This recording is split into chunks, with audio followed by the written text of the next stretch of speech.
রাষ্ট্রবাদী চেতনায় উদ্বুদ্ধ একমাত্র অফিসার্স সংগঠন গ্যাজেটেড অফিসার সংঘ এর কার্যালয় তৈরির জন্য নিজ ভূমি নিবন্ধীকরণ ও তৎসংক্রান্ত বিবিধ বিষয় গত 5 ও 8 মে 2024 ইং জিওএস এর প্রদেশ কমিটি ও বর্ধিত কার্যকারী কমিটির বৈঠকের সিদ্ধান্ত অনুযায়ী জিওএস এর জমি ক্রয় ও নিবন্ধীকরণ সমাপ্ত হলো আজ 3 জুলাই 2024। সংঘের সকল সক্রিয় সদস্যের সমর্পিত নিধির মাধ্যমে ভূমি ক্রয় সম্পন্ন হয়েছে। জিওএস ত্রিপুরা প্রদেশের সাফল্যে অন্তরালে যাদের সক্রিয় ভূমিকা রয়েছে সবাইকে অভিনন্দন জানায় জিওএস। সেই সাথে সংগঠন নিজের স্থায়িত্ব ও শ্রীবৃদ্ধির জন্য সততা সচেষ্টা ফলস্বরূপ আজকের এই সফলতা। রাজ্যবাসী অবগত করেছেন যে সামাজিক দায়বদ্ধতা অঙ্গ হিসেবে করোনাকালে মুখ্যমন্ত্রীর ত্রাণ তহবিলে 9 লক্ষ টাকা অর্থরাশি দান, বহুমুখী জনকল্যাণকারী শিবিরের মাধ্যমে জনগণকে পরিষেবা প্রদান, রক্তদান শিবির, চিকিৎসা শিবির, বিনামূল্যে বই, করোনা কবলিত দুর্গত মানুষদের মধ্যে বিনামূল্যে রেশন, গরিব ছাত্রছাত্রীদের বিনামূল্যে মোবাইল, অনাথ অসহায় শিশুদের জন্য আর্থিক সহায়তার মতো অগণিত সামাজিক কাজ নিরন্তর করে আসছে জিওএস।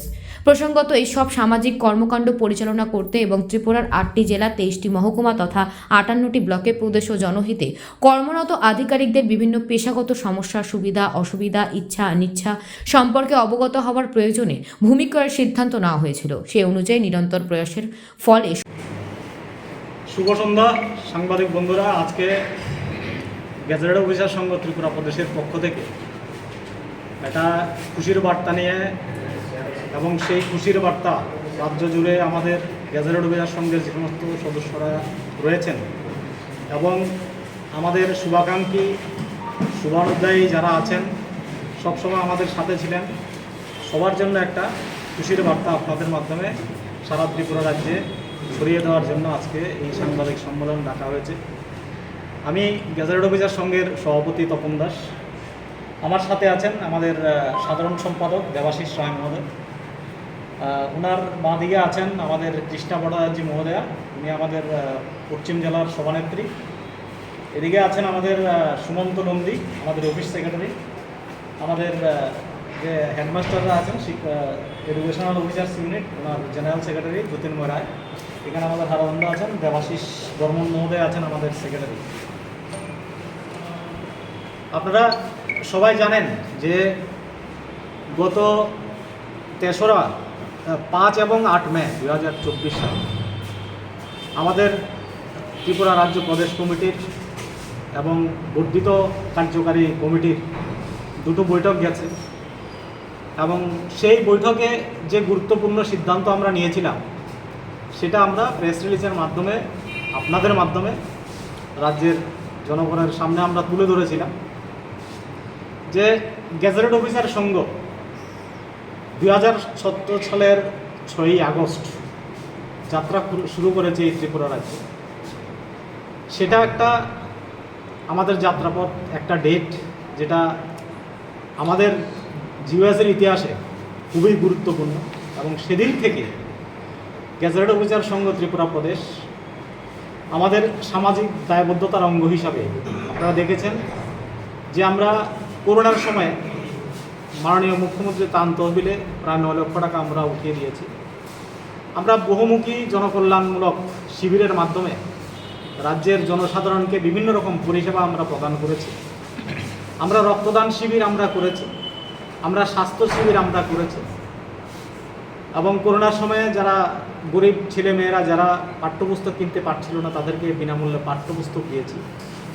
তখন অনলাইনে ক্লাস চলছিল, অনেক গরিব মা বাবা যারা ছেলে মেয়েদের স্মার্টফোন কিনে দিতে পারছিলেন না, এমন যারা আমাদের কাছে অ্যাপ্রোচ করেছে, আমরা কিছু কিছু এমন গরিব ছাত্রদের স্মার্টফোন আমরা বিনামূল্যে আমরা দিয়েছি। আমরা এমন কিছু অসহায় ছেলে মেয়ে আছে যারা করোনার সময় মা বাবা দুজনকেই হারিয়েছে, তাদেরকে আর্থিক সাহায্য আমরা তুলে দিয়েছি। এমন অগণিত সামাজিক দায়বদ্ধতা সম্পূর্ণ কাজ জিওএস তার জন্মলগ্ন থেকে করে আসছে এবং সেই সাথে আমাদের সংগঠনের শ্রীবৃদ্ধির জন্য আমরা চেষ্টা করে আসছি। এই যে সামাজিক দায়বদ্ধতা অত বিশাল কাজ এবং আমাদের যে অফিসার সম্প্রদায় যারা আছে, আধিকারিক সম্প্রদায় এই রাজ্যের, যারা রাজ্যের 8টি জেলায় 58টি ব্লক 23টি সাব ডিভিশনে রাজ্যের মানুষের কল্যাণে, রাজ্যের হিতে এবং সমাজের হিতে কাজ করে চলেছেন তাদের যে বিভিন্ন রকমের সুবিধা অসুবিধা, এই কাজগুলো পরিচালনা করার জন্য আমাদের সামনে একটা স্থায়ী ঠিকানার প্রয়োজন বোধ হয়েছিল। কারণ এর আগে আমরা বিভিন্ন জায়গাতে আমরা ঘর ভাড়া নিয়েছি, বিভিন্ন অসুবিধার কারণে আমাদের সেই ঘর ছাড়তে হয়েছে। তো এরকমভাবে একটা এমন সংগঠন বারবার যদি স্থান পরিবর্তন করে, আপনাদের সাথে হোক, যে কোনো সরকারি, যেহেতু আমরা একটা সরকার স্বীকৃত সার্ভিস অ্যাসোসিয়েশন, ওনাদের সাথে বিভিন্ন দপ্তরের সাথে যোগাযোগ হোক, বা যারা সমাজের একটু দুর্বল শ্রেণী যাদের জন্য আমরা কাজ করি, তারা যদি আমাদের কাছে অ্যাপ্রোচ করতে হয়, তখন সঠিক একটা ঠিকানা যদি না হয়, সেই যোগাযোগও কঠিন হয়ে ওঠে। সেই কারণে যে দুটো মিটিংয়ের কথা আমি একটু আগে বলেছি, গত মে মাসে হয়েছিল প্রথম সপ্তাহে, সেখানে আমাদের রাজ্য কমিটি এবং বর্ধিত ওয়ার্কিং কমিটিতে সিদ্ধান্ত নেওয়া হয়েছিল যে উনি এই কাজ করার ক্ষেত্রে এবং সংগঠনের যে কোনো কাজ করার ক্ষেত্রে ওনার যে সমর্পণ, ওনার সততা, ওনার স্বচ্ছতা এবং ওনার যে পারদর্শিতা, এটা নিয়ে আমাদের সংগঠনের কোনো সদস্যের মনে কোনো সংশয় নেই এবং সমস্ত সংশয়ের ঊর্ধ্বে আমাদের জেনারেল সেক্রেটারি উনি সম্পূর্ণ সততার সাথে এই কাজটা সম্পাদন করেছেন। এই জন্য আমি জেনারেল সেক্রেটারি, আমার পাশে বসে আছেন দেবাশিস রায় মহোদয়, ওনাকে আমি অভিনন্দন জানাই, ওনাকে আমি সাধুবাদ জানাই যে আমি এখানে নেই, আপনারা সবাই জানেন, কিন্তু তারপরেও উনি একা ওনার সমস্ত টিমকে, সবাইকে একসাথে নিয়ে সম্পূর্ণ সততা এবং স্বচ্ছতার মাধ্যমে এত বড় একটা সফলতা আমাদের সংগঠনকে এনে দিয়েছেন। কোন জায়গাতে হচ্ছে আপনার অফিসটা? আমাদের অফিসটা এখন বর্তমানে হচ্ছে আপনার এই বনমালীপুরে শ্রী শ্রী রাম ঠাকুর আশ্রমের ঠিক উল্টো দিকে সেখানে হচ্ছে। যাই হোক, তো এই কারণে যারা আমাদের সহযোগিতা করেছেন, আমাদের শুভাকাঙ্ক্ষী যারা আছেন, আজকে এই সফলতার জন্য আমরা সবাইকে ধন্যবাদ জানাই। আমি তাদেরও ধন্যবাদ জানাবো যারা অনেক ষড়যন্ত্র করেছেন, অপচেষ্টা করেছেন, মিথ্যা অপপ্রচার আমাদের বিরুদ্ধে করা হয়েছে, যে দেবাশিস রায়ের নামে জায়গা করা হচ্ছে, মানে অস্বচ্ছতা হচ্ছে, টাকা মেরে দেওয়া হচ্ছে। প্রত্যেকটা টাকা একদম ট্রান্সপারেন্টলি, কোনো সদস্য এক টাকা ক্যাশ দেয়নি, আমাদের ইউকো ব্যাংকের অ্যাকাউন্টে সরাসরি জমা দিয়েছে। 1 টাকার ওই দিক সেদিক হয়নি, সেটার আমি নিশ্চয়তা দিতে পারি। যাই হোক, যারা এই জিওএসের এমন মহৎ উদ্যোগকে বিফল করার চেষ্টা করেছেন, অপচেষ্টা করেছেন, ষড়যন্ত্র করেছেন, অনেক কিছু করেছেন, তাদেরকেও আজকের এই আনন্দের দিনে তাদেরকেও আমি সাধুবাদ জানাই, ধন্যবাদ জানাই। কারণ সফল যারা হয়, সফল মানুষের সাথে সবাই থাকে, কিন্তু যারা বিফল হয় তাদের সাথে কেউ থাকে না। কিন্তু বিফলতার পেছনে তাদের যে প্রচেষ্টা ছিল, সেটাকে আমরা সাধুবাদ জানাই। কারণ তার কারণেই আমাদের সদস্যরা আরও বেশি দৃঢ় প্রতিজ্ঞ হলো যে আমরা এই কাজটা আমরা করেই আমরা শেষ করবো, শেষ আমরা করেই ছাড়বো, আমরা এই জমি ক্রয় করে ছাড়বো। প্রত্যেকটা সদস্য সঠিক সময়ে তার নিধি সমর্পণ করেছেন, যার কারণে আমাদের এই যে কাজটা সম্পূর্ণ হয়েছে।